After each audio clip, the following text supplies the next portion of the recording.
Hello, beautiful family, lovers of good things, lovers of important personnel all over the globe. I bring greetings from a grateful heart. Good morning, good afternoon, and good evening, depend your time zone. Thank you for your love. Thank you for your support. I just can't greet you enough. So, my correlistic people, today again, your baby girl, as usual, is in another high speed, though, because you know that we keep us saying it so that people that have ear, they will hear. People that have eyes, they will see. People that can talk, they will talk. You know that after daring Ohanaeze Digbo, after the push and start, after the seke, they have to sit back and fold their hands and listen to what the world is saying about the health of Mazi Nnamdi Kanu. If e not be Mazi Nnamdi Kanu, e not go fit be like Mazi Nnamdi Kanu. When this information came out and said that, Mazi Nnamdi Kanu health condition is so bad, we expected everybody to start speaking about it. But believe me, some people just feel as if they are not concerned about the health of Mazi Nnamdi Kanu, or it's none of their business. But believe me, if you want to make something better, it go better. If you see want to make the thing spoil, it go spoil. There is no two ways about it too. So my correlistic people, this time around, we are on a high speed though. As we are just talking and we are saying everything, Ohanaeze Digbo just jump into the issue. They said they don't tire, said they can never keep quiet anymore. They are ready right now to fight for Mazi Nnamdi Kanu. They are calling for the immediate release of Mazi Nnamdi Kanu. I say now, may we still sit down, may we dey look. Whether not true, say these people waiting that they talk not true, we not know. Say because that they joke well. As we are just shouting, it was not easy. Ohanaeze Digbo started to shout that they should release Mazi Nnamdi Kanu. Say Mazi Nnamdi Kanu need medical health care.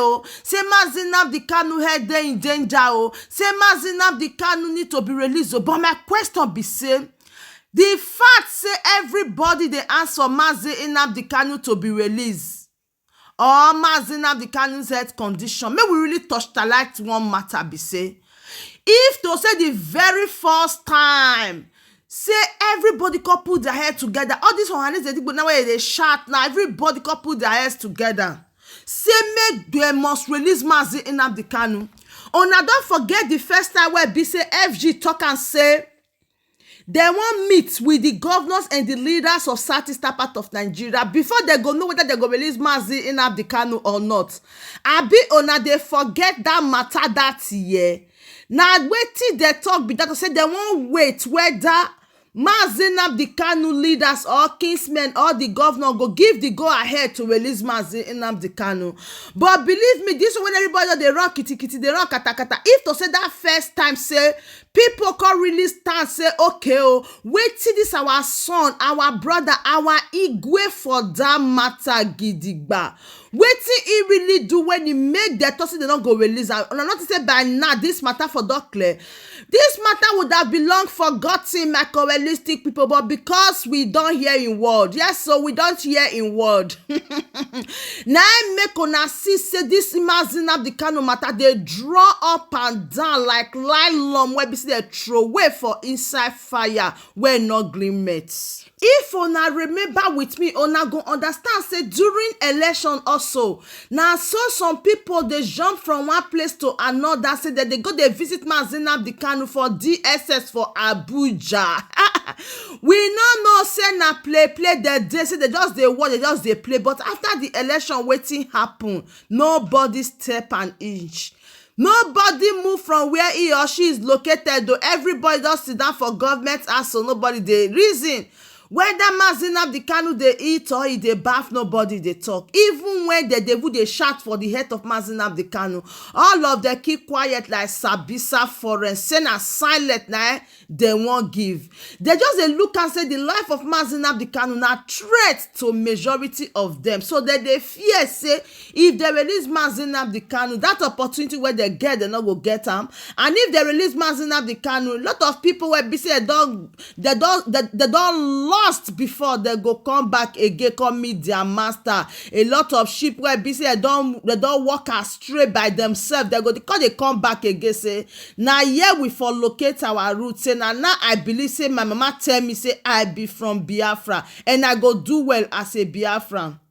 If not be say anything wey be say anybody dey do, dem go dey counter am. Person go say sit at home, tomorrow dem go say sit at home not dey. Person go say today na not be sit at home, some go say na today na be sit at home. No oneness, dem no dey speak in one voice. If not be all these things say the federal government say come look, dem say dem no dey speak in one voice, dem no even get weight o.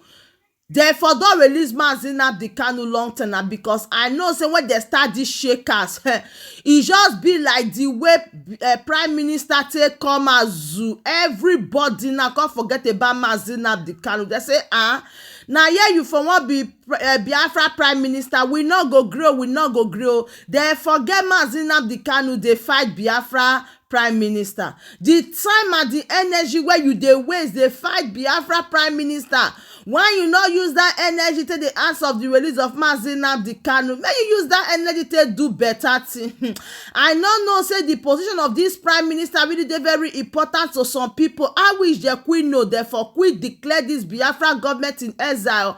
As matter dey go now, cause dey hear some people wey dey talk say, hey, this Biafra government in exile wey BC dey call bring come, so say e go bring a lot of setback to Biafra. Say why Amazonia people they not do Biafra government in exile. Everybody get the way they take the reason of my realistic people. If Biafra government in exile say okay, make I still bring this idea come, say if Biafra government in exile go quickly the Biafra to come, my people. Wait till people they wait before they go support them. Anything wey be say you know say you go fit do to bring the Biafra. Now be say Biafrans the day after, now make you see say Biafra they run kitikiti, they run kitikata. They vex Biafra people, that they find wetin go make them paranoid. I dey tell you, if una reason anytime they bring the update about the health of Mazi Nnamdi Kanu, believe it or you leave it, a lot of Biafrans that they paranoid though. Yes, so now Biafra they find wetin go make that they provoke, that make it be say if you talk anything kpaka, they go follow you up. So my correlistic people, the bottom line of the matter when I bring up be say Ohanaeze Digbo, their eyes self don still clear, but today go clear, tomorrow go close. Me, I no understand.